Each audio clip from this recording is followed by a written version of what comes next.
अस्सलाम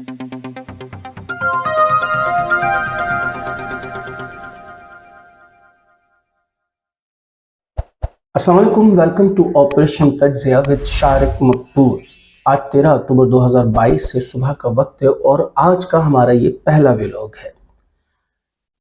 कल जैसा कि मैंने अपने व्लॉग में बताया था कि फैसला महफूज किया गया, अभी तक सुनाया नहीं गया है, लेकिन वो बाद में सुना लिया गया और फाइनली शहबाज शरीफ साहब और हमजा शहबाज भी बाइज्जत बरी हो गए। आपने देखा कि पाकिस्तान में निज़ाम इंसाफ का किस तरह से मजाक उड़ाया जा रहा है। अपने मनपसंद फैसले और अपने तरीक़ों से अपने वक्त पे लिए जा रहे हैं।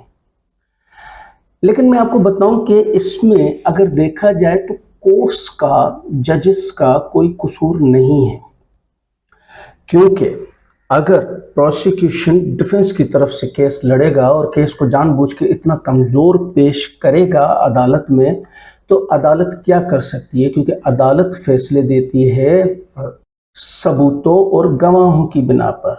सबूत मौजूद होते हुए, इवन यहाँ तक कि वो सबूत उस फाइल में भी मौजूद थे जो कि कोर्ट में फ़ाइल जमा करवाई गई है, और उसके सवाल के जवाब में प्रोसिक्यूशन कहते हैं कि कोई सबूत नहीं है हमारे पास। और जैसे कि मैंने कल भी बताया था कि यहाँ तक भी कहा गया था प्रोसिक्यूशन की तरफ से कि FIA is not interested in this case any more. तो उसमें जजेस का और कोर्ट्स का कोई कसूर नहीं है। लेकिन एक उम्मीद की किरण अभी भी बाकी है, छोटी ही सही लेकिन थोड़ी सी है। सुप्रीम कोर्ट में उमर अता बंदियाल की सरबराही में एक बेंच है जिसमें जस्टिस एजाजुल हसन और जस्टिस मंसूर अली शाह भी हैं। वो PTI ने नेब कवानीन की तरामीम के हवाले से दायर किया था। एक दफ़ा फिर शहबाज शरीफ एंड कंपनी थोड़ी बहुत ख़तरे में है। लेकिन इससे पहले आप अगर नए हैं हमारे चैनल पर तो सब्सक्राइब करना ना भूलें और साथ में दिए गए इस बेल आइकन को ज़रूर प्रेस करें। आइए थोड़ा शहबाज शरीफ और हमजा शरीफ केस पे नज़र दौड़ाते हैं कि ये केस बेसिकली क्या था।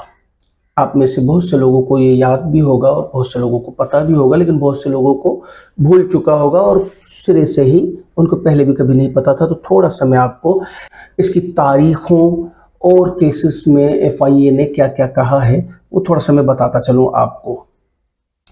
FIA ने नवंबर 2020 में शहबाज शरीफ और हमजा शहबाज के खिलाफ पाकिस्तान पीनल कोड में करप्शन रोकथाम एक्ट और इंसदाद मैन मनी लॉन्ड्रिंग एक्ट दफात के तहत मनी लॉन्ड्रिंग का मुकदमा दर्ज किया था। शहबाज शरीफ और हमजा पे अल अरेबिया शुगर मिल्स और रमज़ान शुगर मिल्स के ज़रिए मनी लॉन्ड्रिंग करने का इल्ज़ाम है। FIA ने 13 दिसंबर 2021 को शहबाज शरीफ, हमजा शहबाज और दीगर मुल्ज़मान के खिलाफ 16 अरब रुपए की मनी लॉन्ड्रिंग करने का चालान बैंकिंग अदालत में जमा करवाया था और दोनों को मरकज़ी मुल्ज़िम नामज़द किया था।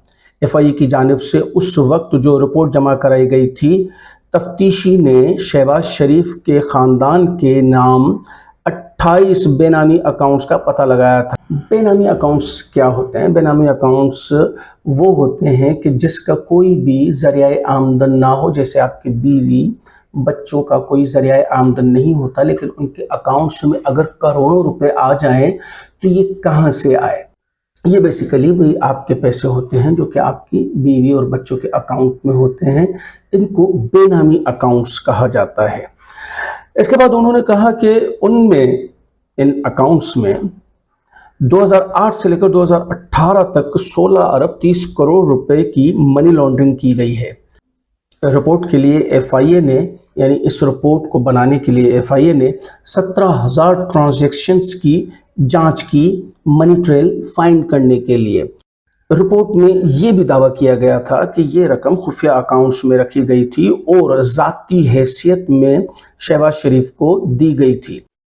FIA की जानिब से जमा करवाया हुआ चालान 7 वॉल्यूम पे 4000 सिफात पे मुश्तमिल था, जिसमें 100 गवाहों की लिस्ट भी जमा करा दी गई थी और कहा गया था कि ये 100 गवाह पेश भी होंगे और गवाही भी देंगे।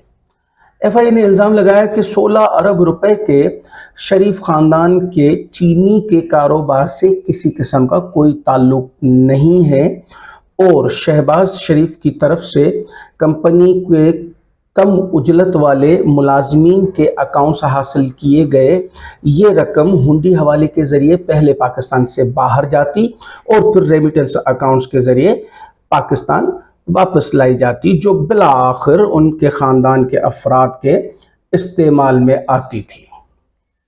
شریف گروپ کے 11 کم تنخواہ والے ملازمین جنہوں نے اصل ملزم کی جانب سے منی لانڈرنگ کی اور وہ منی لانڈرنگ میں سہولت کار قرار پائے۔ FIA کے مطابق شریف خاندان کے 3 افراد نے بھی منی لانڈرنگ میں فعال طور پر سہولت فراہم کی۔ رپورٹ میں کہا گیا کہ رمضان شوگر ملز کا چپڑاسی، المعروف مقصود چپڑاسی، آپ نے سنا ہوگا، بہت پاپولر تھے، بھی اس مقدمے میں ملزمان میں سے ایک تھا۔ ملزم نے اپنے اکاؤنٹ میں 3 ارب روپے وصول کیے۔ FIA کے چالان کی کاپی کے مطابق مقصود رمضان شوگر ملز لاہور میں پیون کے طور پر کام کرتا تھا اور جبکہ چنیوٹ میں اس نے اکاؤنٹس کھلوائے ہوئے تھے۔ ایک چپڑاسی یا پیون لیول کا بندہ جس کی تنخواہ صرف 20-25 ہزار روپے ہے، وہ چنیوٹ میں اکاؤنٹ کیوں کھلوائے گا جبکہ لاہور میں رہتا تھا؟ اس کو انہوں نے شک کی نگاہ سے دیکھ کے اور پھر اس پہ ٹریل بنائی، انہوں نے منی ٹریل بنائی۔ 2017 میں مقصود چپڑاسی کی تنخواہ صرف 25 ہزار روپے تھی اور پھر 2018 میں وہ UAE فرار ہو گیا جہاں پہ تقریباً 2 مہینے قبل ہارٹ اٹیک سے اس کی موت واقع ہو گئی۔ ان کے نام پر کم سے کم 7 بے نامی اکاؤنٹس تھے جہاں سے 29 کروڑ 66 لاکھ کی رقم خرد برد کی گئی اور بعد میں کچھ اور بھی مزید سوال جواب ججز اور پروسیکیوشن کے بیچ میں ہوئے اور فائنلی ان ساری چیزوں کے بعد باعزت بری کر دیے گئے شہباز شریف اور حمزہ شہباز صاحب۔ اور کیا چاہیے، حکم کرے سرکار، آپ کو سب کچھ ملے گا، آپ اس ملک کے شاہی خاندان سے تعلق رکھتے ہیں، یہ کیسز ویسز تو بہت چھوٹی سی بات ہے۔ ویسے بہت مایوسی ہوئی یہ سن کر، جس کیس کے پیچھے اتنے ریسورسز لگے، ہمارے ملک کی غریب عوام کا اتنا پیسہ لگا اور اس کی رزلٹ کیا آئی آخر میں؟ مقصد اس کے بعد بھی ہم کیا کچھ امید کریں اس ملک کے قانون سے؟ سراج الحق صاحب نے ایک بڑا اچھا بیان دیا ہے اس فیصلے کے بعد کہ اگر انصاف نہیں مل سکتا اس ملک میں تو کم سے کم یہ انصاف دینے والے ادارے تو بند کر دو، ان پہ پیسے کیوں ضائع کر رہے ہو اس غریب عوام کے؟ ویسے ایک بات جو ابھی تک پتہ نہیں چل سکی کہ ایسا کیا ہے شریف فیملی کے پاس جو وہ اتنی اسٹرانگ پوزیشن میں ہیں کہ بلیک میل کر رہے ہیں سبھی کو، اداروں کو، اسٹیبلشمنٹ کو۔ دیکھیں، آڈیو ویڈیو فیکٹری ان کی ہے اور اس میں مبینہ طور پہ شاید ان کے پاس کوئی ثبوت بھی ہوں، I don't know regarding this matter, لیکن اس کے علاوہ کیا ہے؟ کیونکہ اس دنیا میں جہاں تک مجھے پتہ ہے کہ there are no free lunches, ہر چیز کے بدلے میں کچھ نہ کچھ آپ کو دینا پڑتا ہے، ہر چیز کی قیمت ہوتی ہے، قیمت ضروری نہیں کہ پیسوں میں ہو، قیمت تو ہے۔ اب قیمت کیا ہے یا کیا ان سے بدلے میں مانگا جا رہا ہے، یہ باتیں بھی انفولڈ ہو جائیں گی اور بہت قریب میں انفولڈ ہو جائیں گی، جہاں تک میری کیلکولیشن کہتی ہے کہ ہفتے، 2 ہفتے، 3 ہفتے میں یہ چیزیں انفولڈ ہونا شروع ہو جائیں گی، ہوتے ہوتے لگتا ہے کہ 6 مہینے بھی لگ جائیں، لیکن اب اصل میں امتحان شروع ہوتا ہے کہ تقریباً NRO 2 جو ہے وہ 90% کمپلیٹ ہو چکا ہے، سوائے ابھی ایک شخص یعنی نواز شریف کی ریلیف کے، باقی تقریباً پورا کا پورا کام ریلیف کا ہو چکا ہے اور اب آئے گی ان کی دینے کی باری، کیونکہ ابھی تک تو یہ لوگ صرف ریلیف لے رہے تھے، اب ان کی دینے کی باری آئے گی تو وہاں سے پتہ چلے گا کہ یہ ڈیل آخر تھی کیا، کیونکہ ایک سمپل سی بات ہے کہ ڈیل ہوتی ہے دونوں طرف برابر کی، ابھی تک ہم صرف یہی دیکھ رہے ہیں کہ ایک ہی طرف موج مستی اور انہی کو سب کچھ مل رہا ہے، तो आखिर इनकी तरफ से क्या जाएगा, क्योंकि ताकतवर हलकों ने जब आपको सपोर्ट किया है तो उसके बदले में उनको भी कुछ चाहिए। खबरें और भी बहुत सारी हैं, मिलते हैं अगले व्लॉग में।